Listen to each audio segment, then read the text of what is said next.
تو میں نے کہا جناب وہ تو شادی جو نہیں, وہ طلاق ہو گئی ہوئی ہے. اور پھر بعد میں پتہ چلا جناب وہ عدت ہی پوری نہیں ہوئی تھی. اور پھر جو بی بی صاحبہ ان کا ایک انٹرویو ہے جس میں یہ کہتی ہیں کہ میرے جو پرانے شوہر تھے وہ بہت اسلام پر چلنے والے تھے, تو انہوں نے کہا عدت ہم گھر میں ہی پوری کریں گے. اور عدت پوری کر کے میں گھر سے نکلی تھی, 6-7 ماہ بعد نکلی تھی. تو پھر دوانہ نے کہا کہ ضرورت کو پیش آئی. یہ عدت والے معاملے کو نا کچھ لوگ ایزی لے رہے ہیں. اس میں ایک تو یہ ہے کہ اس میں سزا ہے تعزیرات پاکستان کے تحت, وہ تو الگ بات ہے. لیکن جو ہمارا اہلی نہلی والا قانون ہے نا, آئین کا آرٹیکل 62 اور 63, اس میں جو 62(1)D اور E ہے نا, وہ یہ کہتے ہیں کہ بندے کی کوئی ایسی شہرت نہ ہو کہ اسلامی احکامات کی خلاف ورزی کرتا ہو. یہ عدت تو اسلامی حکم ہے نا. اور پھر اس میں یہ بھی ہے کہ اسلامی تعلیمات کے بارے میں اس کے پاس معقول نالج ہو, علم ہو. اگر نہیں ہے تو وہ پارلیمنٹ کا ممبر نہیں بن سکتا, نہ اہل ہوگا. تو یہ تو دونوں ہی نہ اہل ہو جائیں گے.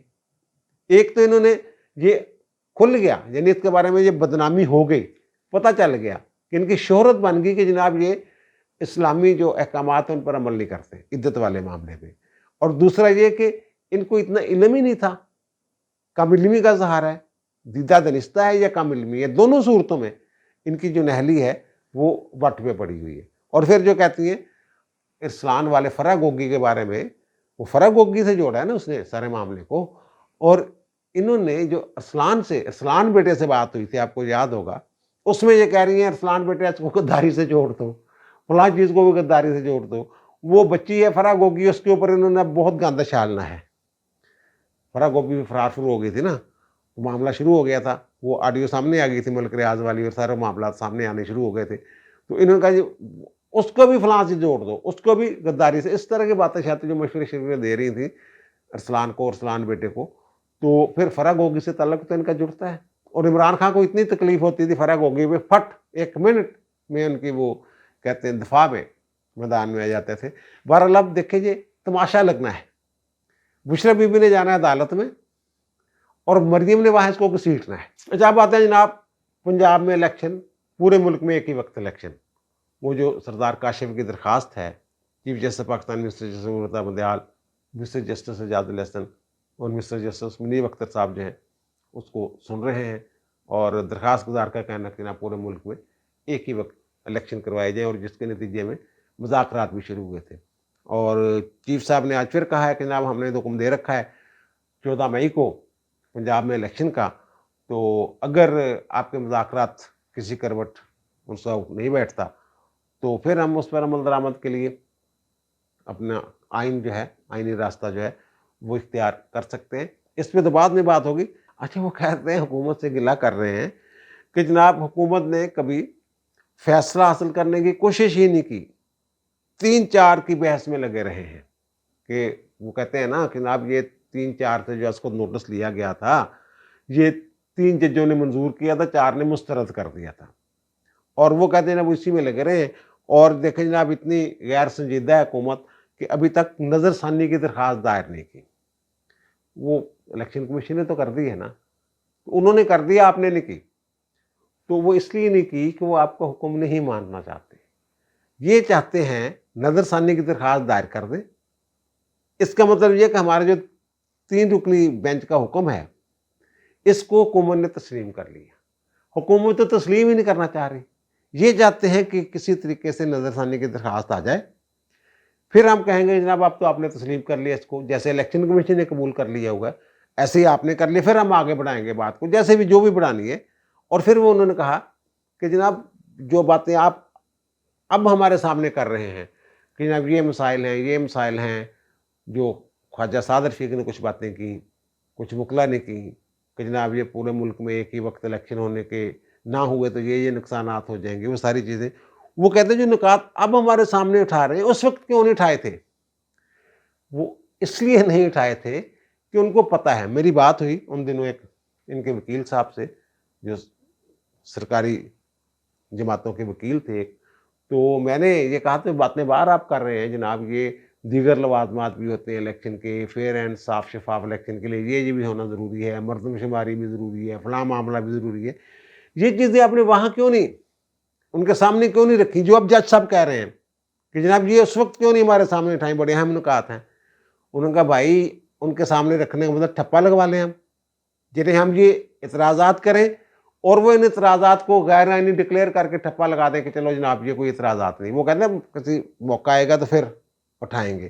یہ اس لیے نہیں اٹھائے تھے انہوں نے کہا کہ جناب آپ ٹھپا لگا دیں گے اس کے اوپر. اور پھر وہ کہ جناب دیکھیں اطہر من اللہ صاحب نے کہا تھا کہ صوبائی اسمبلیوں کی تحلیل کا سوال اٹھایا تھا کہ یہ صحیح تحلیل ہوئی ہیں یہ نہیں ہوئی ہیں، تو حکومت نے اس معاملے پہ کوئی سنجیدگی نہیں دکھائی. حکومت کیا سنجیدگی دکھاتی؟ وہ تو آپ نے وہ اطہر من اللہ صاحب نے جو نوٹ لکھا ہے وہی پڑھ لیں. انہوں نے کہا جناب میں نے نکات اٹھائے تھے جو عدالت میں ڈکٹیٹ کروایا آرڈر، جب تحریری آرڈر ہمارے سامنے آیا چیف صاحب نے عدالت میں یہ کہا تھا کہ آپ کے یہ نکات جو ہیں وہ ہم اپنے فیصلے میں شامل کریں گے، عبوری فیصلے میں، یعنی اس پہ فیصلہ ہوگا. اور مسٹر جیسے منصور علی شاہ نے بھی اس حوالے سے سوالات اٹھائے تھے کہ کیا کسی کی ڈکٹیشن پہ وزیر اعلیٰ اسمبلی تحلیل کر سکتا ہے، یہ نکتہ بھی شامل کر لیا جائے. یہ نکات تو آپ نے نکال ہی دیے تھے. اس کو کہتے ہیں کہہ کر مکر جانا، کیا مکرنی اس کو کہتے ہیں. اور وہ اب ان پہ ڈال رہے کہ اس وقت وہ آپ نے بات نہیں اٹھائی. انہوں نے کہا جناب آپ نے تو ہماری بات نہیں سنی. نہیں جی آپ تو بائیکاٹ کر کے آ گئے تھے. وہ کہتے کب بائیکاٹ کر کے آئے تھے؟ تو میں نے یہ کہا تھا تحریر لکھوا کے لے ہیں بھائی. آپ دوسرے دن بھی آئے تھے، وہ انہوں نے وکالت نامے نہیں واپس لیے تھے. اکرم شیخ صاحب نے کہا تھا جو نون لیگ کے وکیل تھے جناب ہم نے تو وکالت نامے واپس ہی نہیں لیے، ہم آئے ہوئے ہیں، ہمیں سن لیں کہ ہمیں اخبار میں مضمون لکھنا پڑے گا آپ سے، آپ کے سامنے دلائل رکھنے کے لیے. تو ساری باتیں تو اس وقت آپ بڑے پتہ نہیں کس جلدی میں تھے کہ نہ فٹافٹ الیکشن ہو جائے. پہلے 30 اپریل کو آرڈر کر دیا، چلو جی وہ نہیں ہو گئے، پیسے پوسے نہیں دیے. پھر 14 مئی کو آپ نے کہہ دیا جناب 14 مئی کو الیکشن ہو گیا ہر صورت میں. اب آپ کہتے ہیں کہ جناب ہم 14 مئی والا جو فیصلہ ہے نا اس کو لے کر نہیں بیٹھے رہیں گے. چیف صاحب یہ کہہ رہے ہیں. تو اس پر عمل درآمد کے لیے نا عدالت جو ہے وہ آئین کو استعمال کر سکتی ہے، یہ انہوں نے کہا ہے. ٹھیک ہے بھائی 14 مئی آ گئی سر پہ، 14 مئی کو تو الیکشن ہونے نہیں، ہو ہی نہیں سکتے، کسی صورت نہیں ہو سکتے. اگر پیسے دے بھی دے، آج بھی پیسے دے دے تو 14 مئی کو الیکشن نہیں ہو سکتے. یہ ان کو ہی پتا ہے. ان کا جناب اگر مذاکرات 1-2 دن میں نہ ہوئے نا، آج جمعہ ہے، آج سے شروع کر لیں، 1-2 دن ہم دیکھ لیں گے، تو اس کے بعد پھر ہم مناسب حکم جو ہے وہ جاری کر دیں گے. میں پہلے بتا رہا ہوں آپ کو جناب کہ وہ 14 مئی کو الیکشن نہیں ہونے، کیونکہ وہ آپ کے فیصلے کو ماننے کے لیے تیار ہی نہیں. نواز شریف نے بھی کہہ دیا کہ وہ جناب ہم تو 3-4 والے فیصلے کو مانتے ہیں، 2-3 والے فیصلے کو ہم نہیں مانتے. تو اسمبلی بھی یہی کہہ رہی ہے. اسمبلی کے خلاف یہ کارروائی کر ہی نہیں سکتے. جو آئین کا آرٹیکل 190 ہے نا جس کے تحت یہ کہتے ہیں جناب سارے پابند ہیں ہمارے، اس میں واضح طور پر لکھا ہوا ہے کہ عدالتی اور انتظامی حکام پابند ہیں ان کے فیصلوں کے، ان کی معاونت کے. یعنی حکومت اور حکومتی ادارے، اس میں الیکشن کمیشن بھی آ جاتا ہے، فوج بھی آ جاتی ہے، سارے آ جاتے ہیں.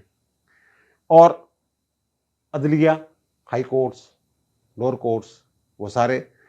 لیکن اس میں مقننہ نہیں ہے.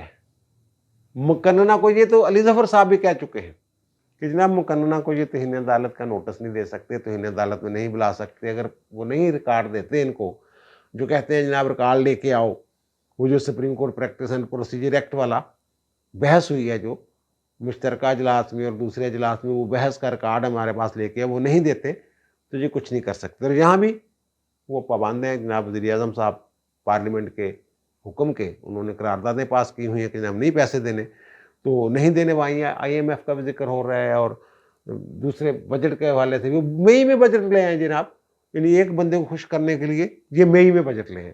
دوسری بات یہ میں نے کہا تھا نا انہوں نے کما دینا ہے ان کو، پی ٹی آئی والوں کو مذاکرات میں، انہوں نے کما دیا ہے.